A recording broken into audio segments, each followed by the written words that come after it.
The twin suns of Trekka 4 rose that morning with their usual brilliance, one golden, the other faintly lavender.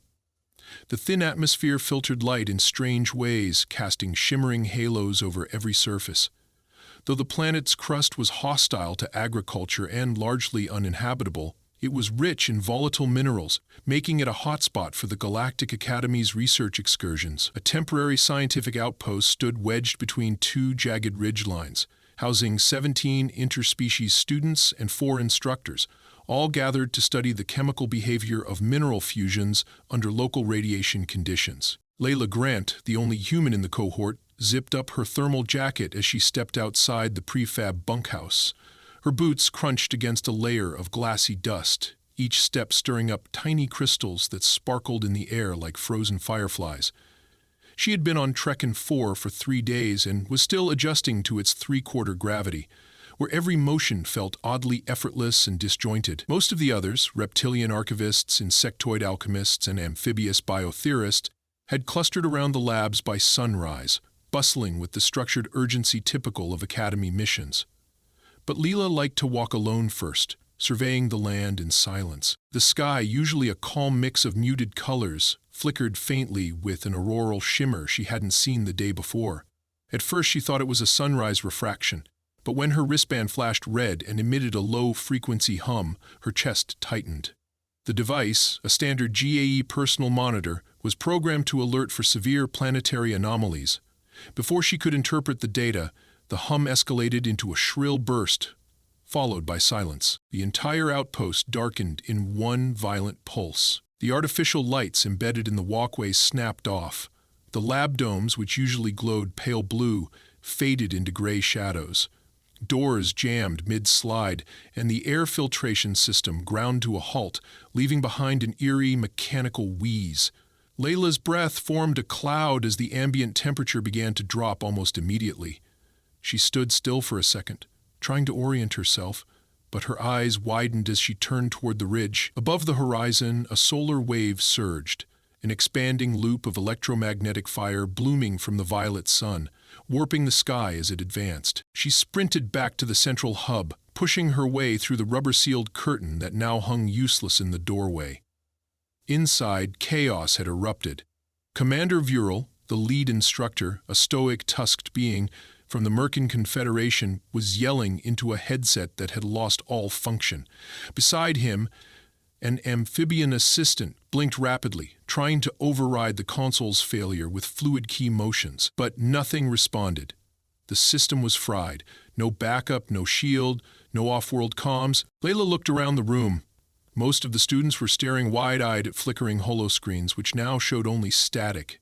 Others paced in small circles, muttering in their native tongues. A few began whispering about the possibility of atmospheric collapse or cosmic exposure. The room's emergency lighting system, powered by passive glow cells, offered barely enough to see faces, casting everyone in ghostly hues. Someone activated a status beacon, but even that let out only a feeble pulse before dying. The solar flare had cooked everything. Vural turned to the group, his voice stern and clipped. He announced that the power grid had suffered a full-spectrum burnout. None of the autonomous systems were operational. Life support was running on residual reserve, estimated to last 30 hours. He declared a full lockdown protocol, ordered everyone to remain inside, and forbade any external exploration or experimentation without a team and instructor oversight. Layla's heart pounded as she took a seat near the corner of the room. Her training in human planetary survival kicked in instinctively, but she could sense how unprepared the others were. Most of them had grown up on heavily automated worlds where redundancy systems were stacked 10 layers deep. She had grown up in a post-backout region on Earth, where backup was usually a candle and an improvised blanket. She watched as one insectoid student curled into a protective shell, murmuring about cold death. A reptilian cadet sharpened his claws nervously, pacing near the generator core. The instructors began assigning sections of the dome for rest, rations, and medical care. Food was strictly rationed. Water, though not immediately scarce, would become critical once the filtration unit failed. The planet's surface minerals poisoned liquid reserves slowly but irreversibly, and the desal units were now inoperable. Heat retention blankets were distributed, but the outpost's design assumed functioning heat cycles without which the cold of Trekkin 4's nights could turn deadly. As the hours passed, the temperature dropped steadily. The command center hovered just above freezing. Breaths were visible and conversations slowed into silence. Everyone had layered themselves in whatever clothing they had: thermal gear, lab coats, even foil from the equipment crates. Leela kept to herself, sitting by the edge of a utility crate, gripping her non-functional tablet. Her mind was spinning. She tried recalling everything she'd learned about solar flares. On Earth, solar events affected satellites, communication systems, and sometimes the power grid, but not like this. Trekkin 4 had been labeled low risk by the Galactic Academy's Safety Board. Clearly, that assessment had been wrong. Late into the first night, with no word from the orbital relay stations and no working communication array, the outpost fell into a cold silence. Some students tried to rest. Others sat awake, staring at their hands, disoriented. Commander Vural remained upright, issuing instructions with visible strain. But it was clear. The instructors were as powerless as everyone else. Layla didn't sleep. She stared at the dull, lifeless console near the bulkhead and tried to suppress a rising tide of dread. She was used to being the outsider. Humans were still new to the intergalactic academic circles. But in this moment, that difference felt sharper than ever. The others were frozen, waiting for a rescue that wasn't coming. Her fingers tapped silently against the metal floor. Somewhere in the back of her mind, a memory sparked. Not of this world, not of plasma or stellar fields, but of a middle school classroom, of a teacher holding up a slice of lemon, of wires, of salt, of something basic, forgotten, but suddenly important. She stood up. It wasn't clarity yet, just the beginning of something, but it would be enough. The silence of the second day hung heavy like frost on glass. The solar flare had passed, but its aftermath had settled across the outpost like a second atmosphere, dense, invisible, inescapable. Without heat circulation, the temperature inside the main dome had dropped to barely livable levels. Condensation formed along the curved walls, and water pooled beneath some of the storage units. The air carried a sterile chill that made every breath feel thinner than the one before it. Layla sat cross-legged on a collapsed tarp near the food distribution crate, watching with calm, practiced eyes as the others adjusted, or failed to. In the far corner, Instructor Edrin, the amphibian biochemist, had created a checklist using colored magnetic chips on the metal wall: blue for hydration units, red for damaged systems, yellow for personnel issues. But the chips remained mostly clustered near red. No one seemed interested in strategy anymore, not even him. Commander Vural had spent most of the morning attempting to organize the cadets into micro-teams.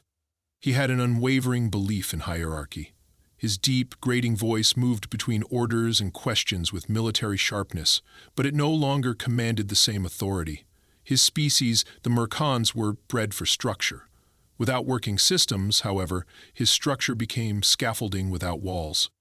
Most of the cadets didn't resist openly. They nodded and complied with his directions, moving listlessly to their assigned corners. But Layla saw the deeper truth. Behind the obedient gestures was a subtle refusal to engage. No one challenged him, but no one acted either. It was a paralysis that came from too much control in an environment where control had become irrelevant.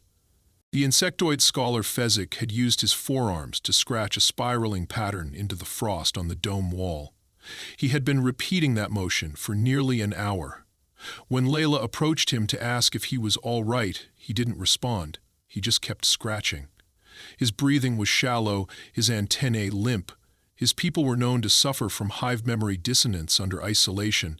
He was retreating into it. Across the room, two reptilian cadets, Zar and Kulik, had wrapped themselves in thermal foil and remained in a crouched position near the floor vent. They hissed quietly at anyone who came too close, their tongues darting occasionally, as if tasting the air for something that might have once been warm. Layla didn't take offense. She understood the language of fear. And this was fear without a shape, just open-ended dread that fed on itself. She returned to her spot near the crate and pulled her knees to her chest. Her hands were raw from cold, but she resisted the urge to rub them. She didn't want to appear fragile. Among this group, fragility had been equated with weakness. Yet, in this moment, she realized that pretending to be stronger wouldn't help anyone. What mattered now was action, not posturing. The night before, the spark of memory had ignited something in her, but she hadn't acted on it. Now, with the dome sliding deeper into stillness, she felt that familiar tension again, the one that had driven her to build things from nothing back on Earth, a tension born not from fear, but from refusal to wait for rescue. She stood up and walked toward the supply lockers. Her boots echoed softly, the only sound in the room besides distant mechanical creaks. She stopped before the first panel and tried to open it. It was jammed. The digital seal had failed during the flare. She looked around, then grabbed a metal rod from a fractured tool case nearby and wedged it into the seam. With slow, deliberate force, she leveraged her body weight against it until the panel gave way with a crack. Inside was chaos. Twisted cables, warped containers, and melted components. But there were usable things, too.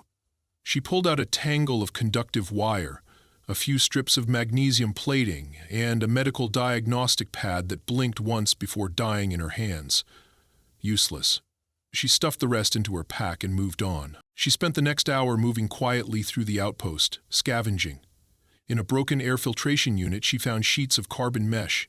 From a burned-out diagnostic station, she extracted copper prongs and screw mounts. She kept her head down, avoiding eye contact with the instructors. She wasn't breaking rules exactly, but she wasn't asking permission either. No one stopped her. Most were too numb to notice. By late afternoon, she returned to the storage compartment she had surveyed the day before. It was isolated from the others near the geological sampling dome. Its walls were made of alloy, but it retained heat better than the main lab. She moved fast, using her tools to pry open its emergency hatch, then slipped inside. The air was cold but stiller, and it felt quieter than any other place in the outpost. It would do. She laid out her scavenged parts in neat rows, kneeling beside them like a surgeon preparing for triage. She had salt packets from the ration kits, water from her own reserve, and fragments of metals that could work as anodes and cathodes. She didn't need perfection, she just needed a circuit, a charge, proof that power still existed in principle. As she worked, the dome outside remained still. Occasionally she heard movement, boots crunching frost, the low hum of Viral's voice echoing as he issued yet another directive into silence. But no one came to the storage bay. She began by pouring salt into a cracked containment dish and mixing it with water, creating a dense brine. Then she inserted the metal fragments, connecting them with the copper wires in a closed loop. Nothing happened at first. She waited, then adjusted the wire alignment. A flicker, her chest clenched. She pulled the diagnostic pad from her bag. Dead earlier, it now blinked faintly. She connected it to the wire terminals and watched as the display lit up, dim, flickering, but alive. It worked. The charge was weak, barely enough to power the pad, but it was enough to prove her theory. With more brine, more cells, and better construction, she could scale it. Maybe even power a heating unit, or a light source, something to push back the dark. She exhaled slowly, letting her body sink into the moment. She felt the cold, yes, but beneath it, something else. Purpose, not theory. Not hypothesis, application. It was what humans had always done, bend the primitive until it became the solution. She smiled, just barely. Outside the storage unit, no one knew what she was doing. No one had noticed she was gone. The instructors continued to press their protocols, unaware that the first real spark of survival had already occurred in the quiet. She wasn't ready to share it yet. Not until she had something real. Not until the flicker became a flame. The first light faded quickly. The power surge from her improvised salt battery had lasted only minutes before the current weakened into a dull pulse, and the diagnostic pad flickered off again. But Leela didn't panic. She knew this wasn't failure, just data. She had seen enough to confirm the circuit worked. It just needed better output, more consistent conduction. She needed to build more cells, connect them in series, and stabilize the reaction. Her hands trembled as she set the components aside. Not from fear or cold this time, but from adrenaline. the quiet high of discovery. She sat back on the metal floor, staring at the crude setup. It looked like a child's project. Half-rusted scraps, cracked bowls, brine-soaked gauze strips. But she had made something from nothing. A human trick, a memory, and that memory now burned in her chest with more certainty than the solar flares above ever could. The light outside the storage unit dimmed further as another night approached. On Trekkin 4, night was less a time of darkness than a descent into numbness. The sunless hours lasted long, stretching like shadows in a dream. Inside the storage bay, Layla rubbed her arms to keep her blood moving. She knew she needed more salt, more water, and more metal. She had already exhausted her personal supply, and the rest was locked in the ration bay. Retrieving it without notice wouldn't be easy. She stood slowly, careful not to disturb the layout of her battery array. Then she pulled her jacket tighter and exited the bay. The air slapped her in the face, colder than earlier. The main dome loomed a few meters ahead, its silhouette barely illuminated by the fading emergency gels.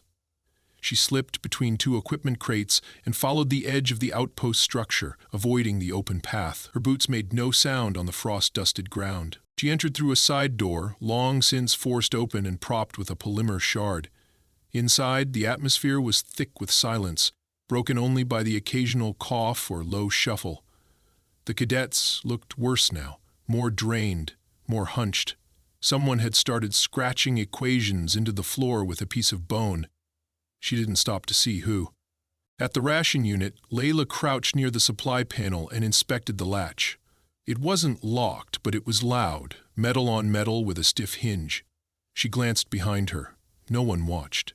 She pried it open and carefully extracted 3 salt packs, 2 sealed water bulbs, and a canister of electrolyte powder. She returned the panel to its place and slipped out with the same quiet intent. Back in the storage unit, she laid out her new materials and got to work.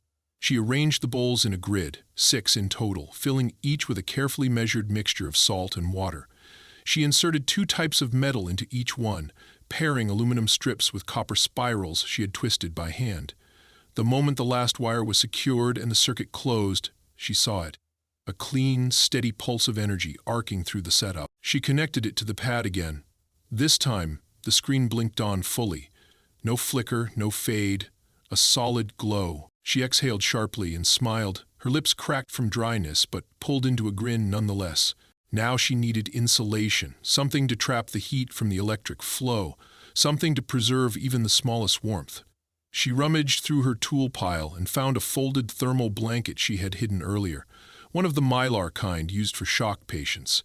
She wrapped it around a shallow container, placed the pad inside, and waited.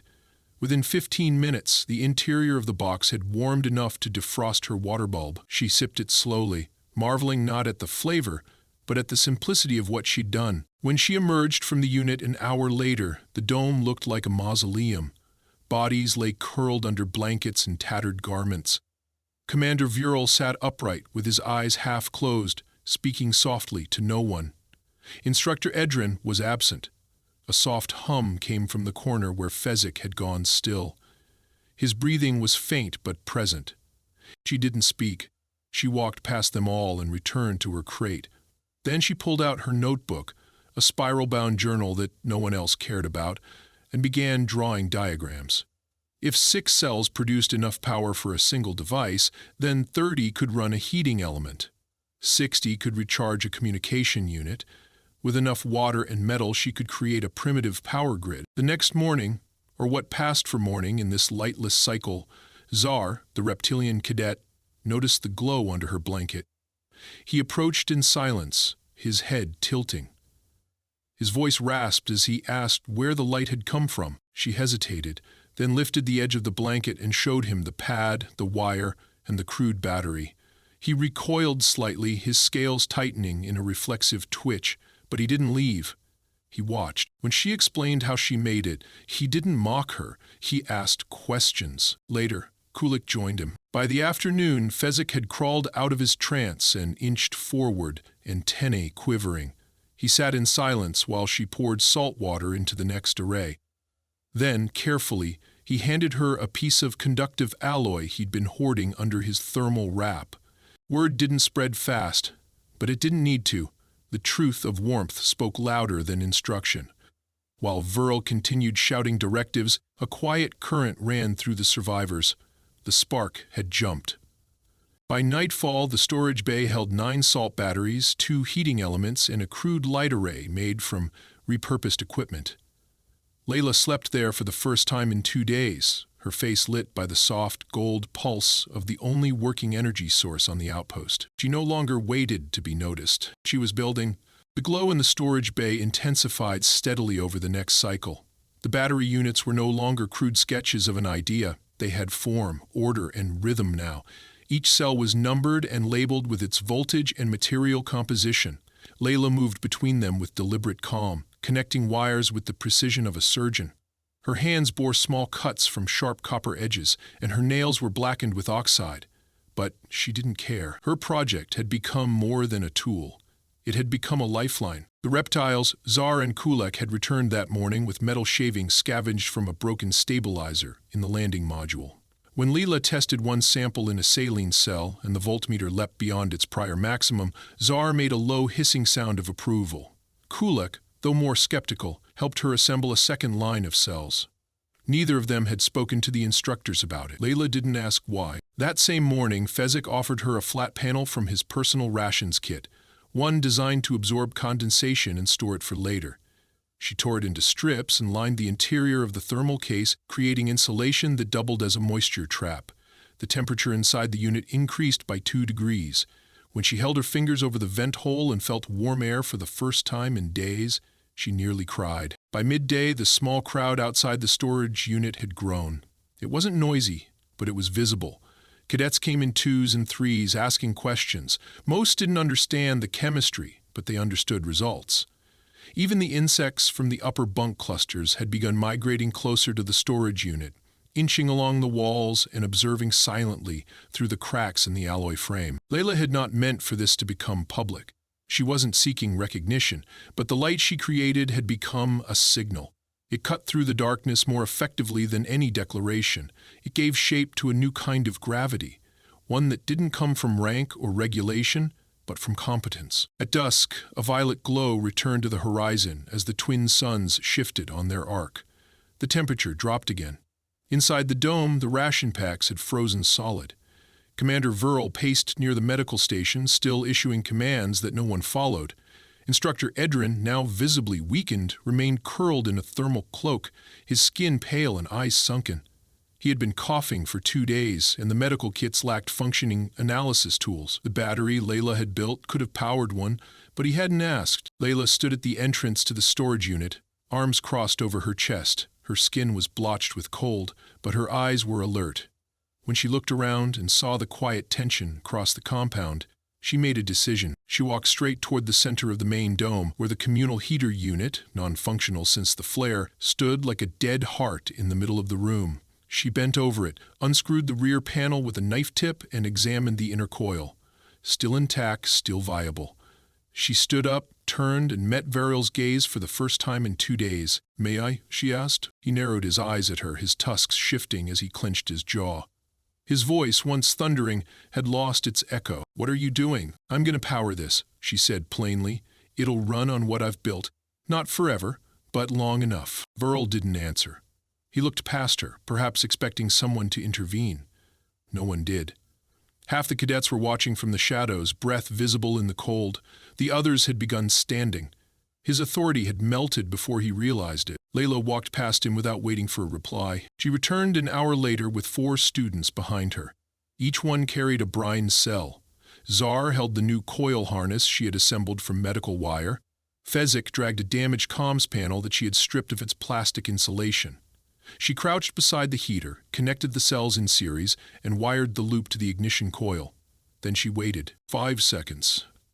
10. A low whir. A gust of warm air spilled from the front vent. The heater exhaled. She stood up slowly. No one spoke. Viral looked at her again, but now his face had changed. It was not respect, nor gratitude. It was recognition. She had done something he could not command, something he didn't understand, and yet it had saved him. The cadets gathered closer. The warmth was faint but real. Czar leaned against the wall, his eyes half-lidded. Kulik pulled the hood of his wrap down for the first time in a day. One of the insectoids, a young female named Rilly, stepped forward and extended a sharp, three-jointed hand toward Layla's forearm. Not to grab, but to touch, to share heat. Layla allowed it. That night, the main dome became livable again. The heating cycles didn't last more than 2 hours at a time, but the batteries could be rotated. Teams formed organically, rotating responsibilities without instruction. The reptilians gathered metal. The insects refined the brine mixture, and Layla oversaw the charge cycles. The silence was no longer filled with fear. It had become quiet focus. When the emergency beacon flickered to life at midnight and began sending a pulse to the orbital station, no one cheered. There was no celebration, no grand announcement. Just quiet confirmation that something larger than survival was taking root. And in the middle of it all, Layla sat on the floor of the dome, soldering another connection, her fingertips blistered but steady. She wasn't the leader. She wasn't even in command. But she had become the pulse, the spark, the one who remembered something everyone else had forgotten. She closed her eyes briefly and pictured a science fair back on Earth. A lemon, 2 nails, a wire. She smiled. Then she opened her eyes and got back to work. The pulse of the emergency beacon remained steady throughout the following cycle, casting its soft red glow across the interior of the dome. Every cadet now operated on silent shifts, some tending to the saltwater cells, others monitoring the charge levels on the improvised coils, and a few standing outside in the freezing winds gathering metal scrap from the perimeter. The dome had become a machine, not in the mechanical sense, but in function.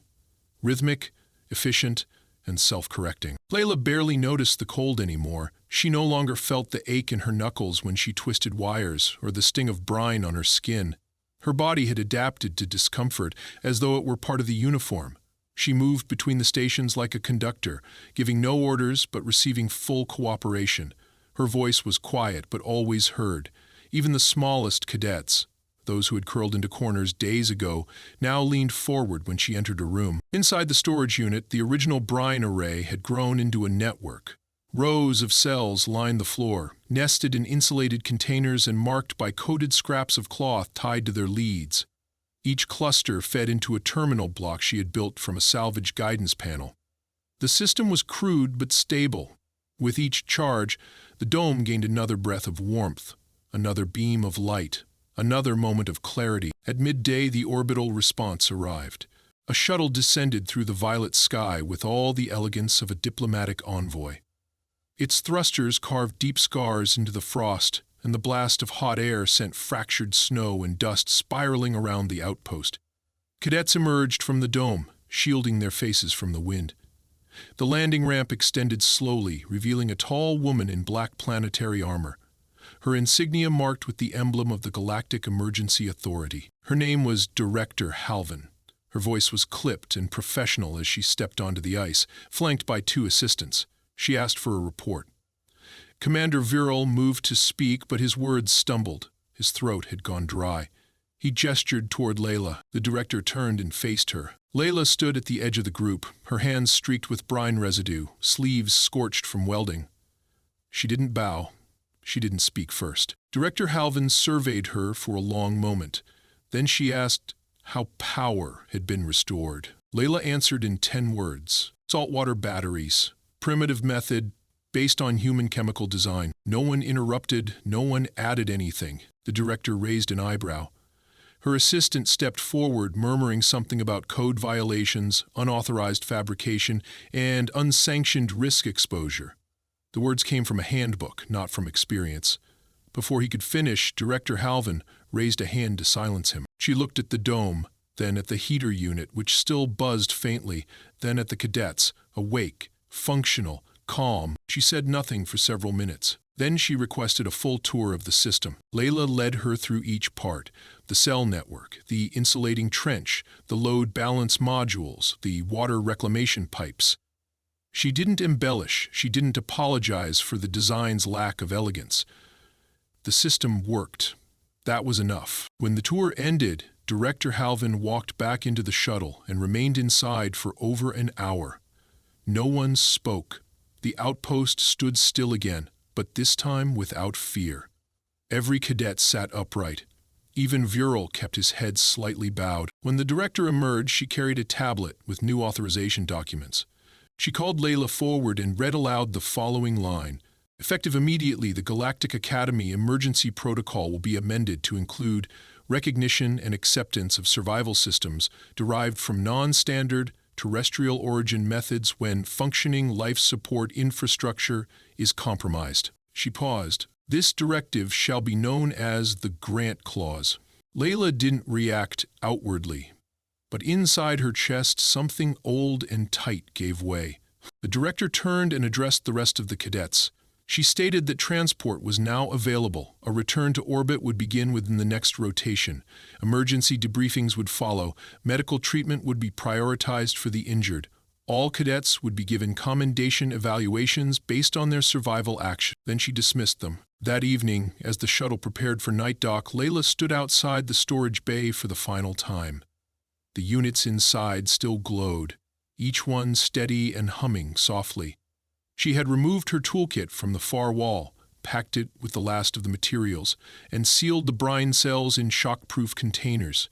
Most of them would be analyzed, some replicated. None of them would be forgotten. Zar approached, arms crossed beneath his heavy wrap. He asked if she would return to the academy after debrief. She said she wasn't sure. He offered her a shard of volcanic glass, shaped like a tooth, dull but warm from his pocket. It was a token from his homeworld, a symbol of earned respect. She accepted it without words. Vezek followed, his movements slower, more deliberate. He carried a folded schematic, his drawing of the power grid, updated and corrected. He said nothing, either. He simply placed it into her hands and bowed. Inside the shuttle, Director Halvin reviewed reports in silence. When Layla entered, the director gestured for her to sit. "Reviewed your academic record," the director said flatly. "Your off-world science ranking is below standard.